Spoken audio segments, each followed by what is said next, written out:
एक कॉलेज की छात्रा है। उसके पास उज्जवल भविष्य था, लेकिन उसकी मां को एक अजीब और रहस्यमय बीमारी हो गई। घर की सारी बचत खर्च हो गई। कई डॉक्टरों को बुलाया गया, लेकिन बीमारी का पता नहीं चला। मां रोज बिस्तर पर लेटी रहती थी और एक शब्द भी नहीं बोल पाती थी। लेकिन इस बार मां की हालत बहुत अजीब थी। घंटी बजाने की आवृत्ति पहले से कई गुना बढ़ गई थी और वह डरावनी निगाहों से छत की ओर देख रही थी, जैसे उसने कोई भयंकर चीज देखी हो। लेकिन जब छोटी में ने देखा तो वहां कुछ भी नहीं था और उसने ज्यादा सोचा नहीं, क्योंकि पहले भी ऐसी स्थिति आई थी। बस इस बार यह थोड़ा ज्यादा हो गया था, लेकिन चिंता करने की जरूरत नहीं थी। लेकिन जल्द ही और भी भयानक चीजें हुईं। एक रात छोटी में गहरी नींद में थी। अचानक दूसरे मंजिल से तेज घंटी की आवाज आई, जिसने उसे जगा दिया। वह जानती थी कि मां को मदद चाहिए, तो वह जल्दी से उठकर मां के कमरे की ओर गई। लेकिन जब उसने दरवाजा खोला तो वह चौंक गई, क्योंकि उसने मां को उसने सोचा मां कैसे खड़ी हो गई, लेकिन मां ने कोई जवाब नहीं दिया। तो छोटी में आगे बढ़ी। इसी समय उसने बिस्तर के पास से घंटी की आवाज सुनी और देखा कि मां बिस्तर पर लेटी हुई थी। चेहरा डर से भरा था और वह बेतरतीब ढंग से घंटी बजा रही थी। तो खड़ी हुई व्यक्ति कौन थी? सौभाग्य से यह सिर्फ एक बुरा सपना था, लेकिन क्या सच में यह केवल एक सपना ही था? तभी छोटी में ने फिर से घंटी बजने की आवाज सुनी। जब वह मां के कमरे गई तो उसने पाया कि जो सपना उसने देखा था वही हकीकत में हो रहा था। यह सब क्या हो रहा था? उसकी मां का मुंह खुला था, आंखों में डर था और वह जमीन पर गिर गई और मर गई, जैसे किसी चीज ने उसे जिंदा डराकर मौत के घाट उतार दिया हो। लेकिन छोटी में को पता नहीं चला। उसने सोचा मां की मौत प्राकृतिक थी। उसकी रोने की आवाज ने पूरे परिवार को इकट्ठा कर दिया। सब मां के जाने पर दुखी थे, लेकिन साथ ही राहत महसूस कर रहे थे। उन्होंने अगले दिन मां का अंतिम संस्कार मरने के दूसरे दिन रात को छोटी में के छोटे भाई छोटू को भयानक घटना का सामना करना पड़ा। छोटू रेडियो पर अपनी पसंदीदा गाने सुन रहा था, लेकिन जैसे ही वह सोने की तैयारी कर रहा था, रेडियो अपने आप चैनल बदलने लगा। छोटू ने चैनल वापस किया, लेकिन जैसे ही वह लेटा, चैनल फिर से बदल गया। छोटू हैरान था कि क्या रेडियो खराब हो गया है? तब कौन है? जैसे ही उसने लाइट जलाई, मां गायब हो गई। यह सब आखिर क्या हो रहा था?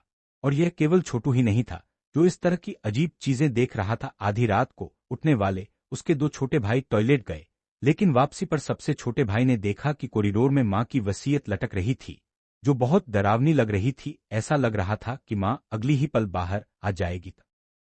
बड़े भाई तुरंत दंग रह गया कि यह क्या हो रहा है। यह निश्चित रूप से कोई इंसान नहीं था। वह सावधानी से छोटे भाई को पकड़कर वहां से निकलने की कोशिश करने लगा। आवाज सुनकर छोटी में जल्दी से कमरे से बाहर दौड़ी। छोटे भाई जोर से चिल्ला रहे थे कि वहां भूत है, लेकिन छोटी में ने देखा तो कुछ नहीं था। उसने सोचा छोटे भाई का दिमाग खराब हो गया है, लेकिन फिर जो हुआ वह भी अजीब था। अगले दिन छोटी में की दादी अचानक कुर्सी से दर्द से उठ गईं और बिना नियंत्रण किसी जगह चलने लगी। जब छोटी में बाजार से सामान लेकर वापस लौटी, छोटी में ने नीचे देखा तो दादी पानी में डूब गई थी। दादी अभी अभी मरी थी और घर का चौथा बच्चा अचानक बीमार पड़ गया था। 3 दिन में 2 लोग मर गए थे और भाई भी बीमार था। इस समय छोटी में को लगा कि यह घर कुछ ठीक नहीं है। उसने पिता से कहा कि हमें यहाँ से जाना चाहिए, यह जगह ठीक नहीं है, हमेशा कुछ न कुछ होता रहता है। लेकिन पिता ने कहा कि और उनके पास केवल यही एक घर था, अगर यह छोड़ दिया तो कहाँ जाएंगे? साथ ही उनके पास ज्यादा पैसे भी नहीं थे ताकि वे कहीं और जा सके। लेकिन छोटी में हार मानने को तैयार नहीं थी। उसने सामान इकट्ठा करना शुरू किया ताकि जब भी जरूरत हो भाग सके। और इसी दौरान उसने दादी के कमरे में एक अनपढ़ा खत पाया, जो एक बूढ़े आदमी को लिखा था। खत में लिखा था, इसलिए छोटी में गांव के बड़े जोरदार से मिली और उससे मोटरसाइकिल लेकर शहर जाने को कहा। खत में दिए पते के अनुसार छोटी में उस बूढ़े आदमी के घर पहुंची, जो दादी का बचपन का दोस्त था और एक जादूगर भी था। जब जादूगर ने खत पढ़ा, तब छोटी में ने उससे एक भयानक सच जाना। पता चला कि छोटी में की मां कभी गर्भवती नहीं हो सकती थी और दादी उस पर बहुत कठोर। मां दादी के व्यवहार को सहन नहीं कर पाई और शैतान से एक अनुबंध किया। उस अनुबंध के तहत मां गर्भवती हुई, लेकिन बाद में मां को एक भयानक सच्चाई पता चली कि आखिरी बच्चे के 7 साल की उम्र में उसे शैतान को समर्पित करना होगा। मां ने अपने बच्चे को बलिदान देने से इनकार कर दिया, इसलिए उसने एक बच्चे को 6 साल तक पाला और फिर दूसरा बच्चा पैदा किया।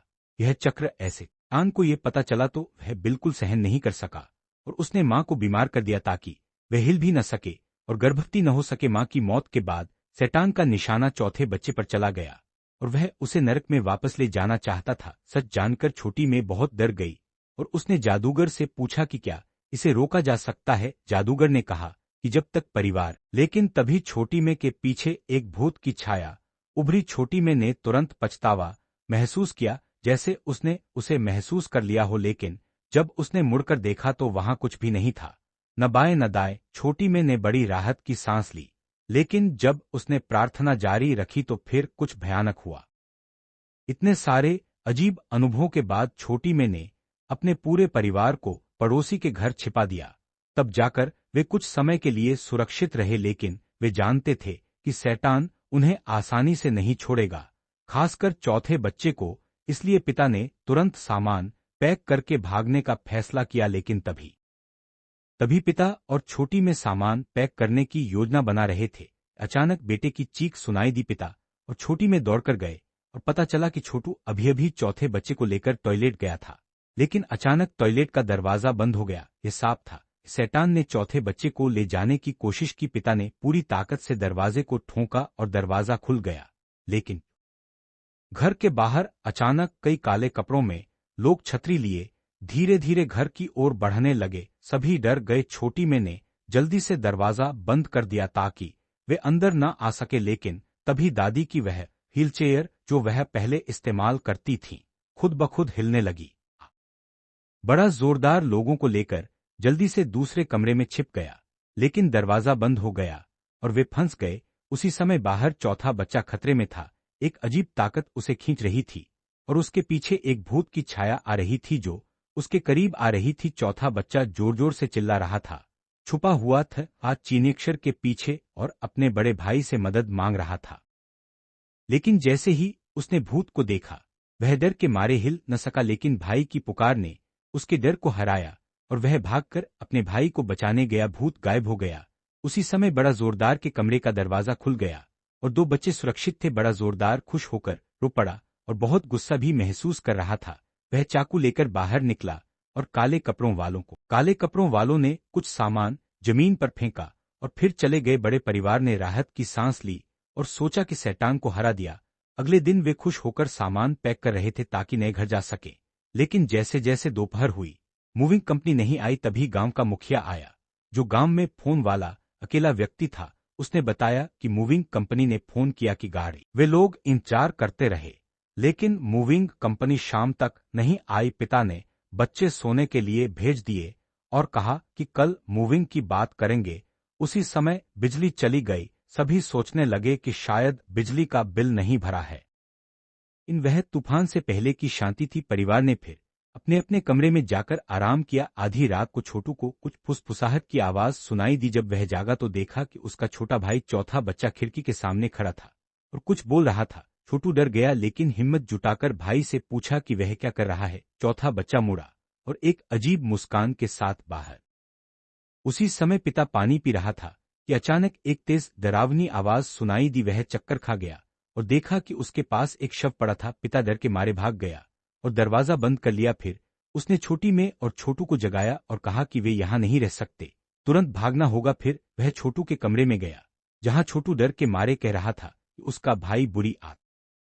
पिता दंग रह गया कि यह क्या हो रहा है। छोटू ने उसे पकड़कर वापस कमरे में ले गया। चौथा बच्चा स्पष्ट रूप से शैतान का आदमी बन चुका था। वे बच्चे को बचाने की बजाय भाग गए। सच में ये बुरी आत्माएं कमरे में घुसने लगी और सबको ले जाने लगी। पिता और छोटू ने दरवाजा रोक लिया, लेकिन वह एक बुरी आत्मा बहुत ताकतवर थी और थोड़ी ही देर में दरवाजा तोड़ दिया। पूरा परिवार दूसरे दरवाजे तक भागा, लेकिन बाहर और भी ज्यादा बुरी आत्माएं आ रही थीं। दरवाजा टूटने वाला था। वे लोग पीछे के दरवाजे से भागना चाहते थे, लेकिन वह भी बुरी आत्माओं से घिरा हुआ था। वे फंस गए। तभी दादी की व्हीलचेयर हिलने लगी।